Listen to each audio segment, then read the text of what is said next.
Good morning and welcome to the session 2 on the unit managing communication.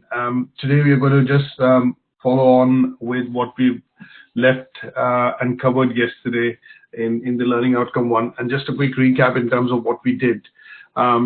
We looked at starting this particular unit because this unit helps us understand and develop knowledge and understanding about how communication takes place in a workplace, especially in an organization or a business that we work in, and what are the potential pitfalls and the benefits of developing good communicational practices in organizations. What we're going to do with regards to this is, when we started this unit, we discussed the first learning outcome, and the first learning outcome primarily focused on understanding how information and knowledge can be communicated in an organization or within an organization. This basically meant that we looked at various processes of communication in terms of how the communication process works. We also looked at different forms of communication which happen within an organization, whether it be verbal, non-verbal, written communication. And then we went into understanding in a bit in terms of some of the techniques that we use to transmit, communicate data, information, and knowledge. We also looked at understanding how systems and IT can help us in transmitting or help us in actually communicating this information and knowledge to various stakeholders within the organization. Stakeholders being, employees, customers, suppliers, government.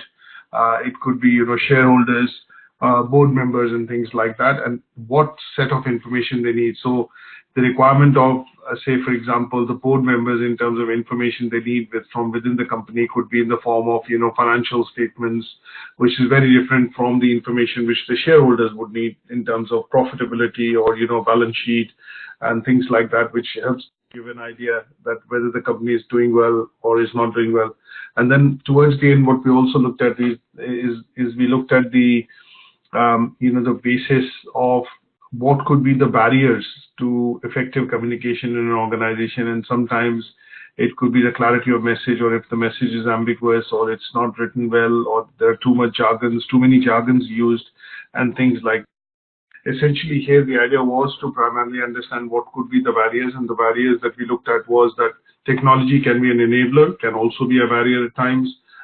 We also looked at interpersonal relationship and how they could be classed as barriers. Sometimes it was the choice of medium that you choose to communicate could be considered a barrier, and those are the aspects that we look at in outcome 1. Now today what we're going to do is continue with our journey in this particular unit and go to learning outcome 2. And in learning outcome 2, what we are looking at doing is we are going to be focusing on understanding how and what factors actually affect workplace communication. So we're going to be a bit more specific and dwell into a bit more deeper, just not understanding, kind of taking our understanding forward from, what factors affected the communication in workplace. From there, we will go on to understand, how these factors specifically affect communication in the workplace.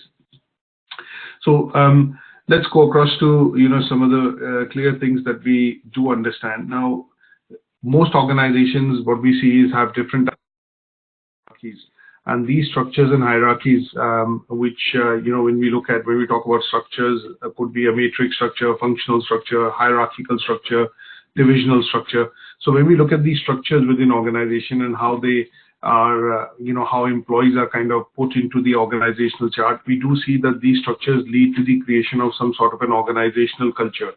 And when we see that the structure of the organization, the hierarchy of the organization, some of the values which are incorporated into the vision and mission statement of the company, they also influence how the culture of the organization shapes up.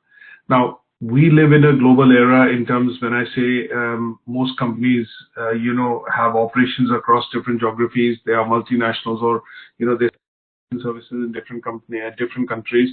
So here, the idea is to understand if an organization, is going to look at effective communication and have the necessary impact. If it's coming across from a manager or from somebody in the management, then how would this communication have an impact and be understood within different departments or within the organization. So when we look at this, we understand three factors. One is the language, which could be a place, which could be one of the factors which could influence communication.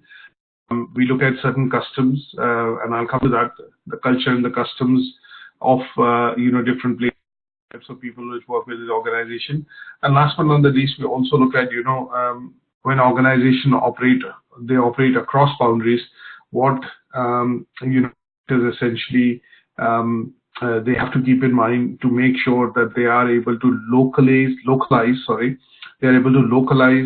and utilize and incorporate the culture into the organization to make it work effectively. So what we do see is a couple of factors which come across, and they kind of influence the various techniques or various ways in which communication happens within an organization, and they could be overarching factors, could be the value and culture.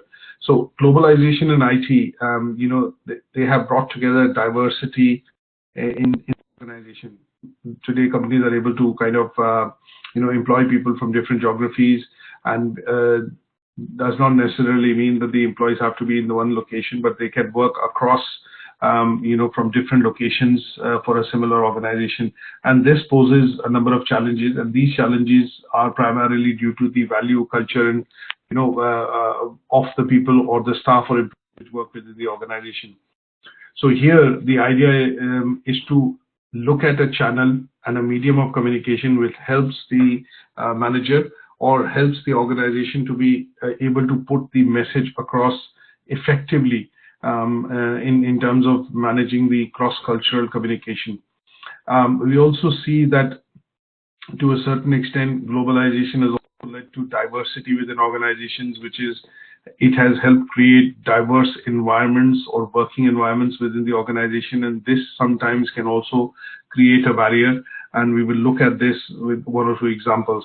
Now, let's look at how this, culture and values create a bit of a barrier. So example that I put together here is, it talks about, when you look at people from different geographies working and providing services in different areas.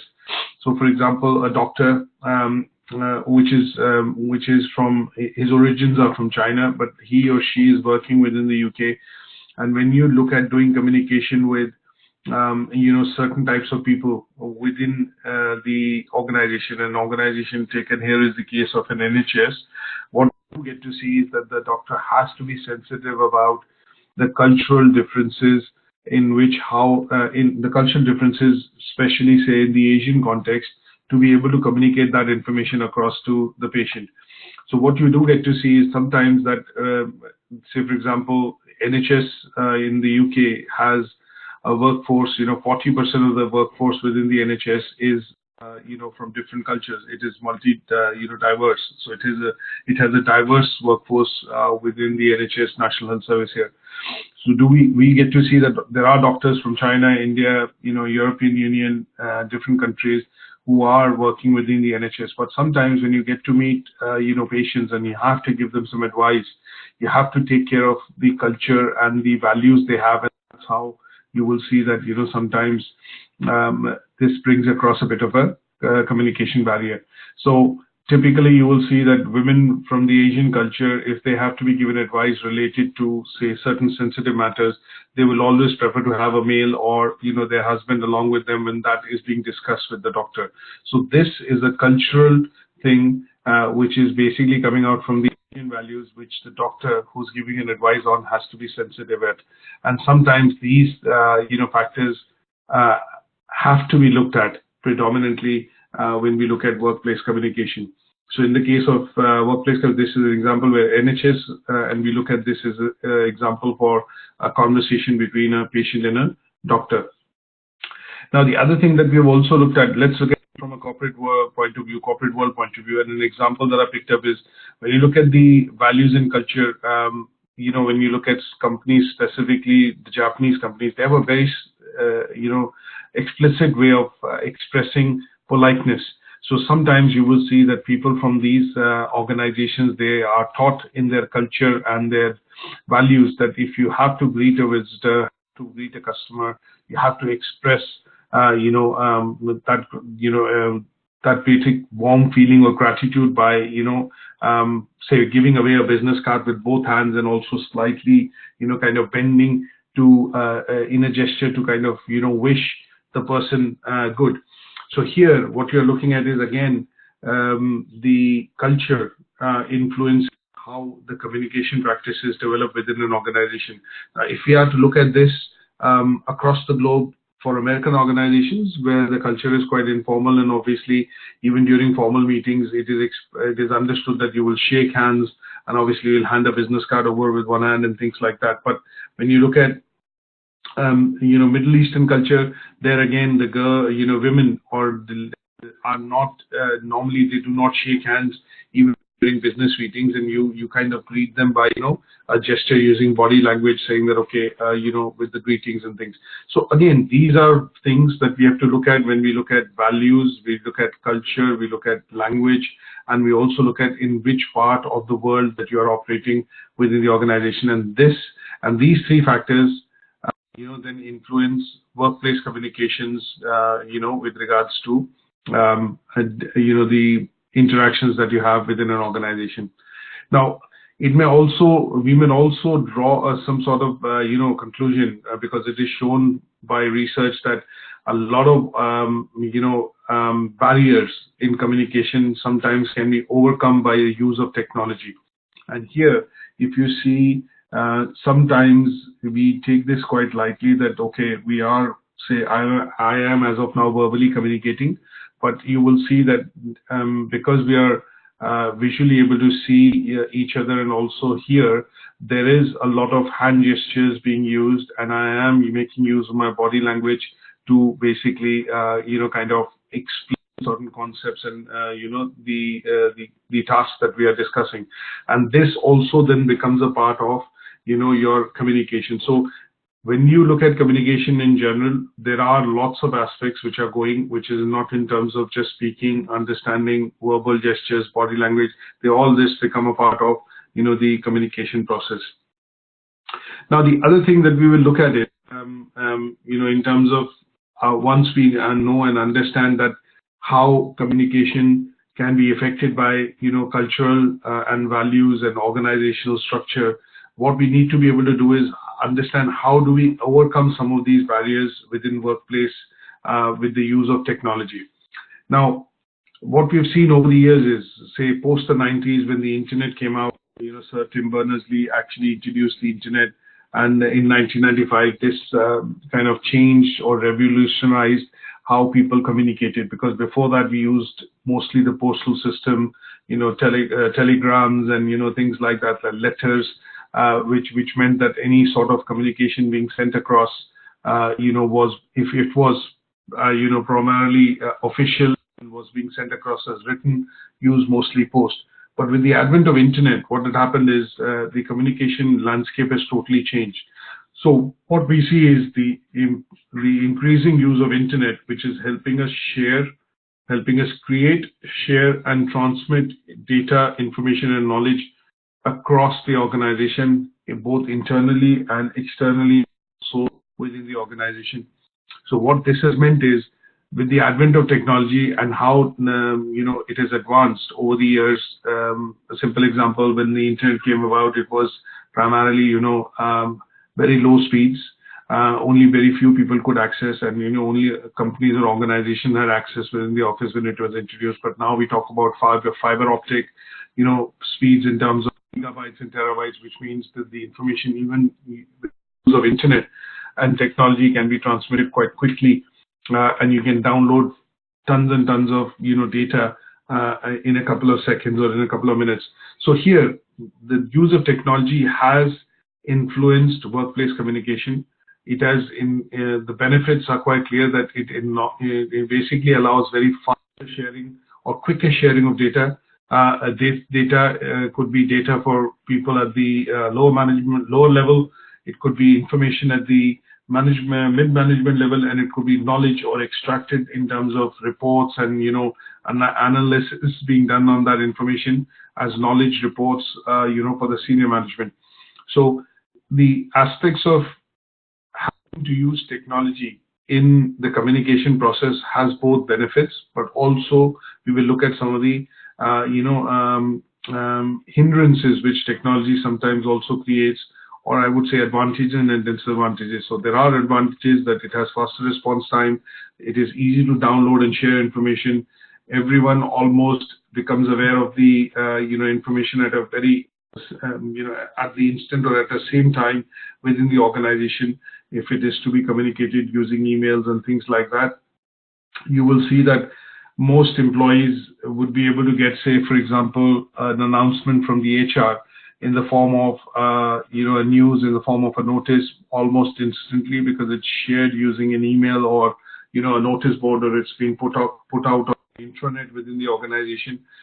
You will see that sometimes the use of technology also helps to reinforce a spoken message. That means you've had a bit of a meeting with the manager, and there were a few points of discussion where somebody has taken some notes for the meeting, and then that is circulated as minutes of the meeting across to the employees via email, so that nobody misses out on any point or any points of discussion which has happened. So technology that way also helps to reinforce some of the other forms of communication that is done, which is verbal, within the organization, and that could be done in the form of, written communication. But the dissemination of that written communication in the form of minutes of the meeting done via email is use of technology.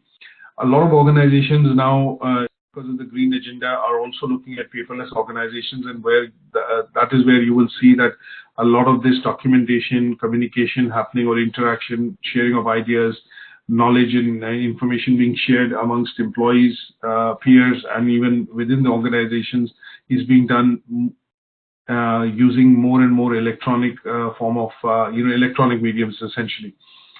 Now, sometimes technology is also used in the form of, when we say written communication, because you want to keep a record of the information. So if you had a meeting, you've had some verbal discussions, but at some point in time, you want that verbal discussion to be documented and then circulated in the form of, say, an MOU, Memorandum of Understanding, or a minutes of the meeting, then also technology would help you store, share, and also disseminate information.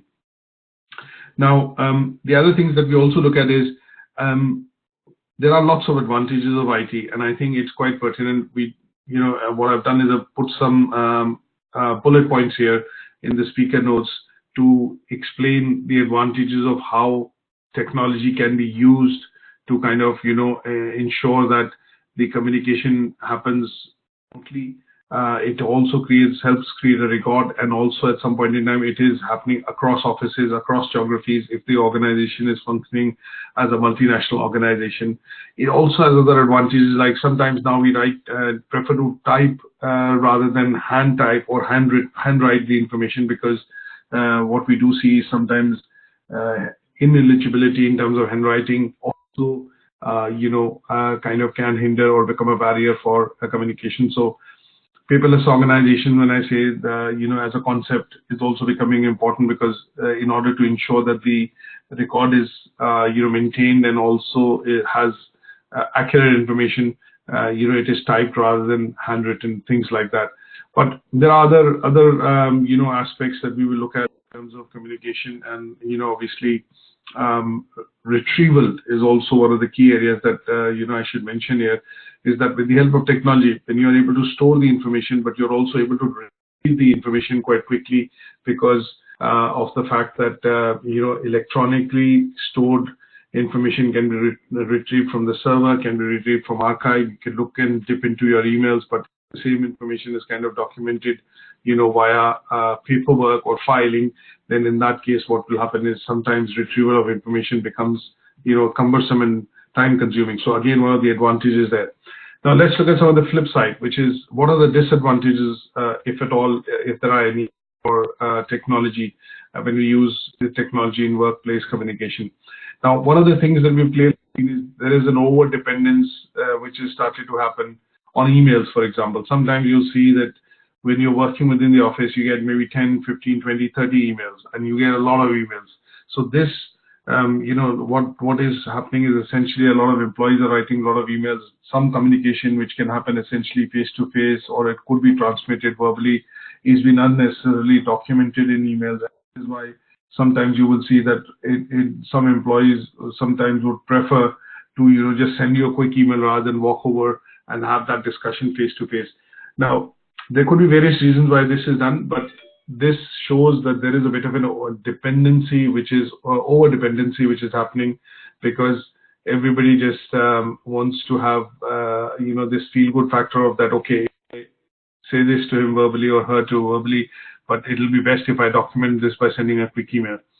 Now, the other thing it is creating is basically a lot of people are receiving unwanted emails. So the channels of marketing, when you look at email as a channel of marketing, a lot of emails coming through which you receive on a daily basis, which could be emails in terms of promotion, offers. Even if you've not subscribed to some of these things, sometimes you end up getting a lot of emails, and this could create a bit of an overload. So this is maybe one of the hindrances, that sometimes you will see that the main message that you want to communicate or want to look at gets lost in the number of emails that you're receiving in the office. Now, culturally, if we see what is happening with that, is because everybody needs to respond to emails, and this has become one of the official channels of communication. What is happening is that people are getting consumed by the number of emails they are getting on a daily basis, and replies, and most of the work is happening is basically just work which is related to receiving, replying to emails, and that is not being very productive as seen in some of the organizations. The other bit is that sometimes if you get a lot of data, you have a lot of electronic data, and if that, say for example, file is to corrupt or the PC is to crash, you will end up losing data because not much of is being now documented or kept in the form of paper. So one of the drawbacks could be that if you look at having everything stored electronically with the use of technology, you will see that essentially, if there is a crash of the PC, or if the equipment is to, break or, let's say go faulty, you will end up losing data to a certain extent. So what we do get to see is that there is a bit of dependency which is currently happening on technology, which is both to the advantage and disadvantage. Now, let's look at very briefly one or two things in terms of how technology helps communication, and what are the changes which have happened over the last few decades, which has really made us dependent on technology, and we see technology as a key enabler for effective communication. Now, I put together a few slides which I'm just going to quickly run through briefly, but when I email this across to you, you can go through them in a bit more detail, and they are quite self-explanatory. Now, these are documenting some of the changes which have happened over the years, and how technology has got totally integrated into the communication channels and communication medium. So what we do see is some of the changes which I mentioned are major changes, like with the coming in of fiber optics internet or fiber internet, and the advent of new satellites, which are now being used for communication. Communication is becoming very faster, and it is almost instant in some cases. Cellular technology, or mobile as we call it, when it came across in the early 1990s, it transformed the world. Before that, you pretty much had, fixed line phones, but with the advent of mobile phones, what we do get to see now is there are more mobile phones than fixed landline connections in the world. Wireless, when we look at, again, is a big change, because that allowed technology within the homes, equipment and devices to be connected simultaneously. Fax machines, we saw, they're pretty much, still there, but they're disappearing now, because emails or, electronic fax, e-faxes have taken over, but fax machine used to be one of the key things wherein transmission of information could happen more or less instantly before mobiles or, some of the other devices came across. Advent of technology has also come across into laptops. They become increasingly faster, smaller, more battery, and, notepads and things like that. So the advent here, this basically talks about different types of devices which have come in, from mobile phones to fax machines to, laptops and other things like the internet or wireless, which have made technology, very useful, and has allowed communication to adopt, various types of technology for various types of technology to be able to transmit or, share data. Now, when we look at it at an organizational level, distributed computing, data centers, cloud-based computing, these are things which have also come in terms of advancements in technology, and they have allowed not just voice as a data or to be stored, but they have allowed text, images, audio, video, and other forms of things to also be then made available using technology almost instantly. One clear example that we are using ourselves is the concept of webinars, which was probably unheard of for maybe 10, 15 years back, because the internet did not support the speeds or the bandwidth. And with the advent of fiber optics or faster internet, we now are able to send, create, consume information which is not just visual, verbal, but a combination of all the mediums of communication. When we also look at some of the subsequent slides, basically talk about some of the advancements, how different segments are able to make use of it, and because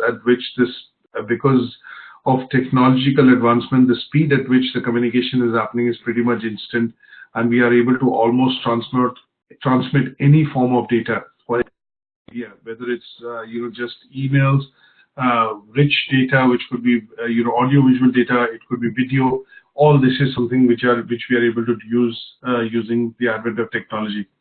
Video conferencing is one of the concepts. So webinars, video conferencing, wherein you are able to send audio visual data, and those are things that we see that is happening.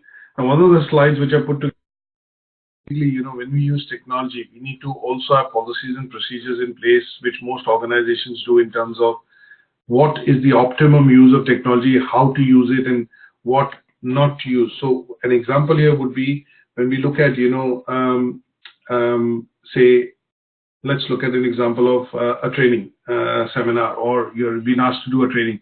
Now, sometimes you're overwhelmed with information during that, training seminar, is because, the trainer might take you through a PowerPoint slide, and there are lots of slides that you're going through, and you typically get bored because it is saying death by PowerPoint presentation.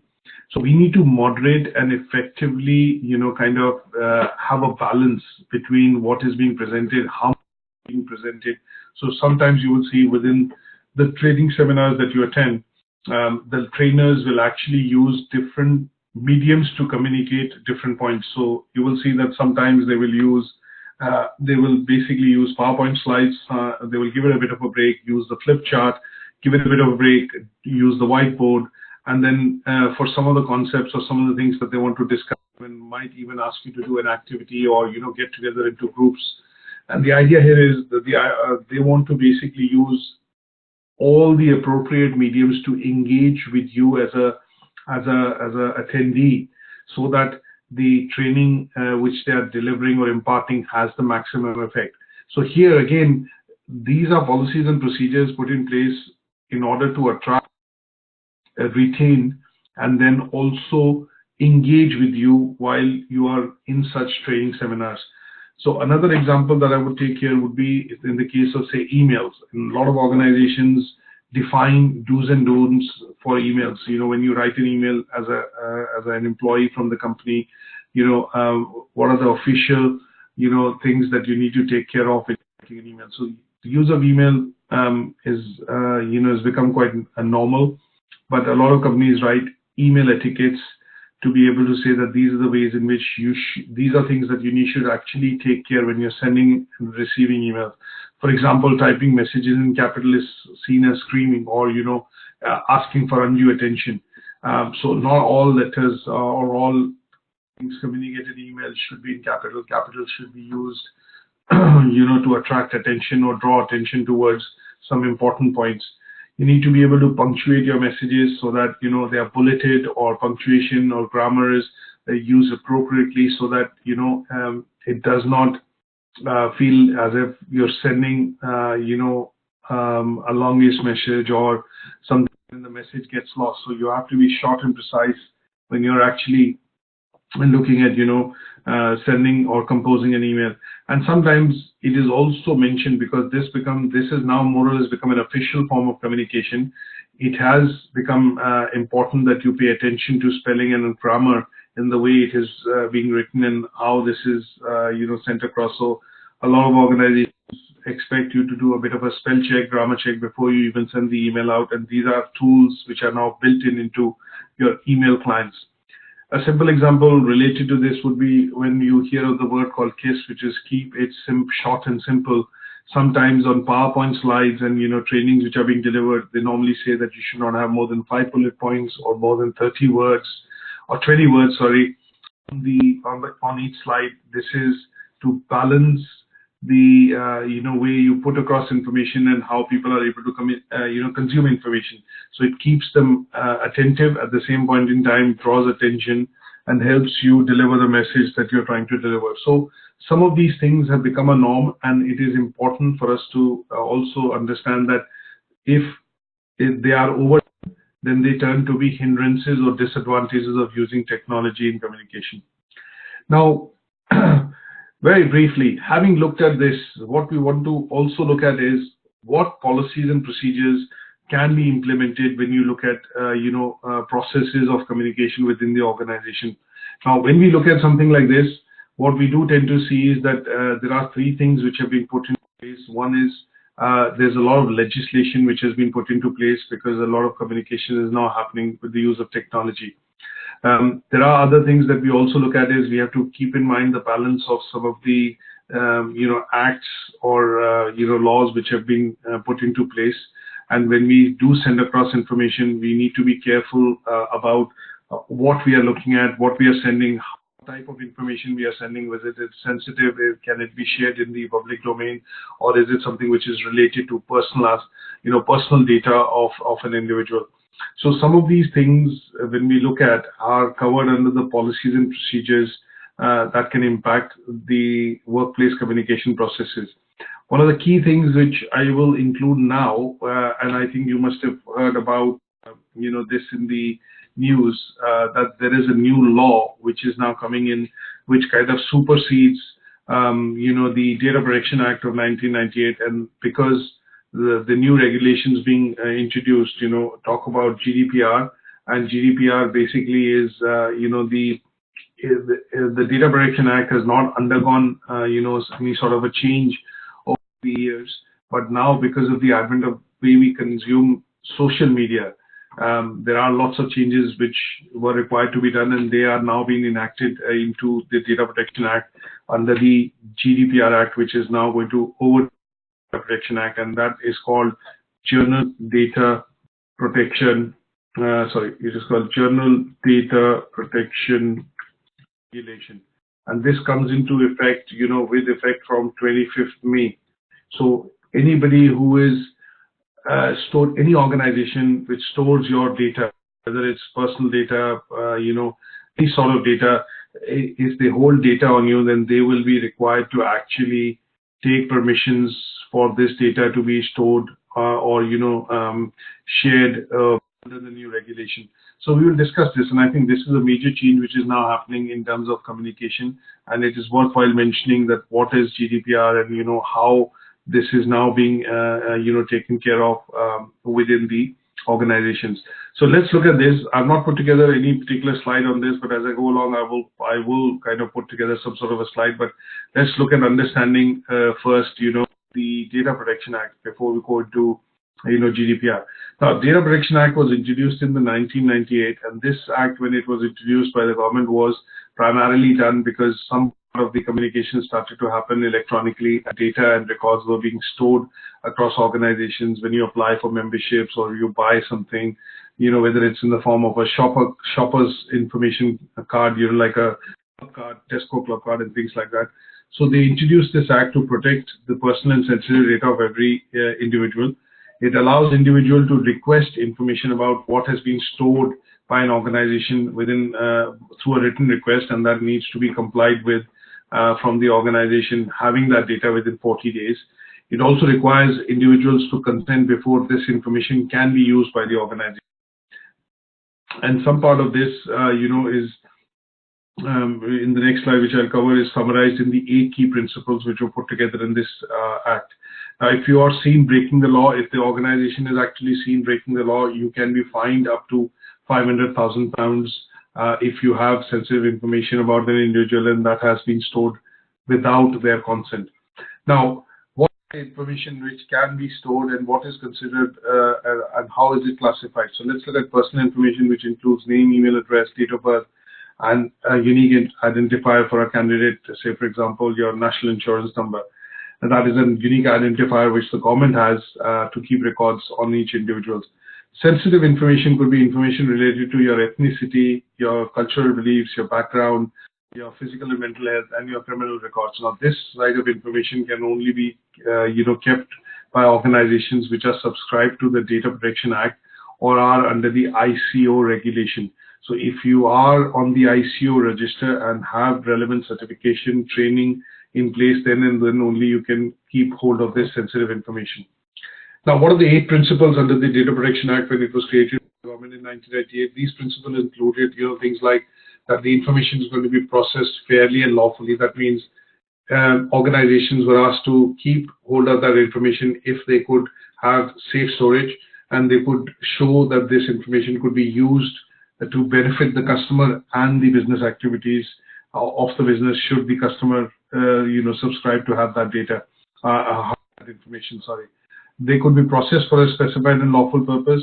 These could be adequate, relevant, and non-excessive. That means you could have information which is related to a particular incident, if it was relevant for that particular incident or that situation, but not have this stored for, in general, for any particular reason.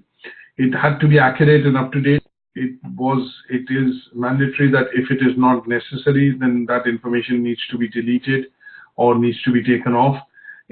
Sometimes if this information has to be processed, it has to be processed in accordance with individual rights, which means that if a company has to use your information, your personal information, for certain, promotion, marketing activities, this has to be done in accordance with, your individual rights.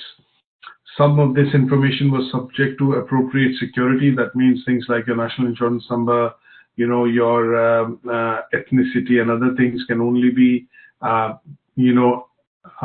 within the organization. If it was stored as an information, can only be retrieved by people having the appropriate level of clearance. That means not everybody would have access to it, but people at different levels would have access to different types of information related to their area of work. And then this information was not processed outside the European Union unless the country had provided or gained appropriate security to be able to share this information. So in this case, if a member of, say for example, if you're a member of the, if you're British, you're a member of the European Union, not a member, but if you are residents of the European Economic Area, then this information was not allowed to be stored by companies outside the European Economic Area. So information about residents of European Union was supposed to be stored and shared or utilized under the Data Protection Act within the European Economic Area. Now there are some changes which are now coming in, and this change which is now coming in is primarily coming in with with the accordance of GDPR Act, and this act takes into the European Union legislation and has to be incorporated within every has to be incorporated by every organization under the European Union Act. So what does this say? It addresses basically the export of personal data outside the EU. But apart from that, this also brings in line the Data Protection Act with the changing times of the use of social media, how much information can be stored and retrieved by companies like Google, Facebook, and things like that, and how long can they keep your personal data, and when is it considered that there is a breach in, say for example, the personal data. What sensitive personal data can be stored, and then last but not the least, how this data can move from records if the individual is to request for it in writing to an organization. So these are things which have come under the GDPR Act, and this GDPR Act now comes into play on the 25th of May, wherein every organization has to comply with when it comes to holding data of individuals. So this is one of the major changes which are now coming in is one of the not recent, but I think this is a major change in the last 18 years from the time the Data Protection Act was introduced. So it is a very major upgrade which is happening, in this particular section, and this will affect workplace communication to a larger extent. A lot of organizations are, obviously sending in their staff onto trainings with people, especially in the HR and other areas which manage marketing communication or HR communication, so that they are aware of, what changes are coming, what is this act, how this will be used, and in general, why is it very important to follow in order to avoid fines and, in order to basically make sure there is compliance. One of the other things that we will also look at very briefly would be the Equality Act. Now, when we talk about policy and procedures and we talk about the relevance of policies and procedures, code of practice, or legislation within communication, is that this law actually provides what we do is, as an organization, a lot of employment opportunities and other things are put out today using the internet or electronic mediums. So here, the Equality Act also says that equal employment opportunities are provided. So we need to be aware of certain acts which or cannot be used. Sometimes when you are communicating things externally within from an organization. So things like the Equality Act, Discrimination Act, Health and Safety Act. These are acts that we need to be aware of. Sometimes when you're looking at doing outward communications, they have to keep in mind that the type of audience which that communication is going to address is going to be diverse, and we do not need to be seen as an organization discriminating against any sort of culture, person or belief of a person or an individual. And some of these acts have to be then followed, and that is why they are now incorporated into communication policies or manuals when large, multinational or global organizations. Lastly, in order to conclude, so let's understand what, in summary, is the importance of policies and procedures within the context of workplace communication. Now, different organizations, different companies will have different, meanings for policies and procedures, and they would differ from person to person. But in order to have the same, understanding of what this policy helps us to do or what this procedure is for, the employees across the organization are given, this policies and procedures manual, so that everyone has the same understanding in terms of, communicating externally, internally within the organization. Now, most of this policy and procedures, when I say most, could be dealt with or are used by people which work within the organization or departments within the organization which communicate externally. So one such area could be marketing communication, marketing, business development. You look at HR, for example, they then tend to communicate externally with a lot of different and send out a lot of different types of information. So here the policies and procedures become very important. So what we will see is that, in essence, this as a practice is, in order to make this effective communication practice, organizations put communication policies and procedures in place and then adopt stringent, checks on them to ensure that there are no slippages in terms of how the organization communicates its mission, its values, and, obviously its objectives to, people externally in terms of the organization. From an organization perspective, how they communicate externally to people within the market. And this, to a certain extent, can also lead to fines, can also lead, for example, if there is a lapse in, say, for example, communication, that means certain things going out which were not supposed to go out, then these lapses can have these policies and procedures through which then action is taken against employees if there are such, breaches which happen when it comes to sensitive data being leaked outside the organization. You will get to see this very clearly in press releases and in communication which is sent out for public consumption by the organization. There is something like a BBC Newsnight, which typically also happens, on a program which they tend to kind of say that, okay, these are the things that we said or have got covered, but they were inappropriate. A recent one just a few days back, you would see that, when they acknowledged that Labour has lost quite a number of seats, it was not seen to be gains for Labour Party when the local elections happened. But some people reacted to BBC saying that, the Tories had a good day or whatever, the Labour did not win as many seats as they expected. And this was then raised by a lot of people saying, okay, this information was not accurate. Labour won 70 more seats as compared to what they did in the last elections. They won some of the seats, strongholds which were considered to be stronghold of the Tory party. But because they felt that this information was not communicated properly, and this showed a bit of bias on the side of BBC, they then raised this, and there is a policy and procedure wherein BBC then covers the views and opinions of its viewers to acknowledge that certain mistakes were made, and they can only be checked, corrected, if there are policies and procedures in place within the organization to effectively deal, detect, and then acknowledge that these slippages have happened. So once again, in terms of workplace communication, these are requirements which most organizations have to put in place to deal with situations when these lapses typically happen.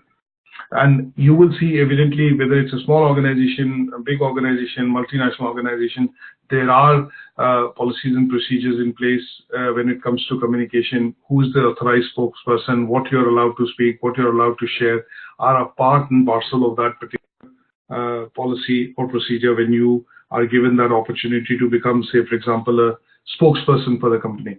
And that would say that you have to adhere to this code of conduct. You have to follow this, the guidance which has been laid down. And these are things that you are able to share, not share, comment on. And beyond this, you'll have to say, okay, I'm not authorized to comment on that. Or, you see the POTUS, press conferences, the presidents of the US press conference, when it is done by Sarah Sanders, the secretary, the communications, conferences which are held in the US, you will see that she does sometimes remark that, okay, I'm not authorized to comment on that, or I do not have information on that. I'll have to get back to you on that. And these are things which are done because she understands the policies and procedures and the remits of what she can actually diverge in terms of information when it comes to question answer sessions, or when it comes to press conferences with regards to sensitive data being asked from her. So, actually, what I'm going to do is stop here for today in terms of today's session, and then just to recap what we've covered today is we've basically looked at learning outcome 2.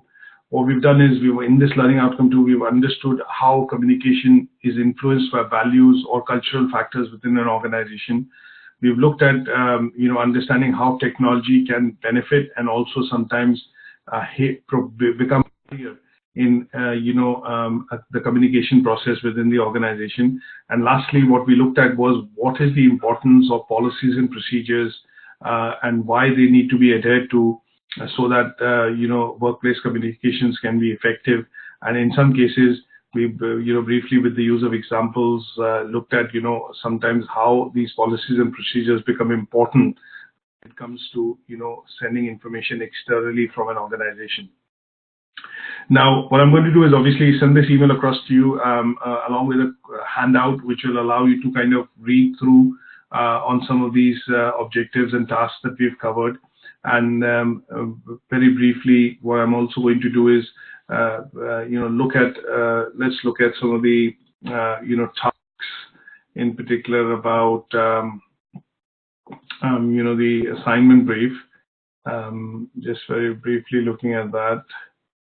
Let me get that assignment brief. Yeah.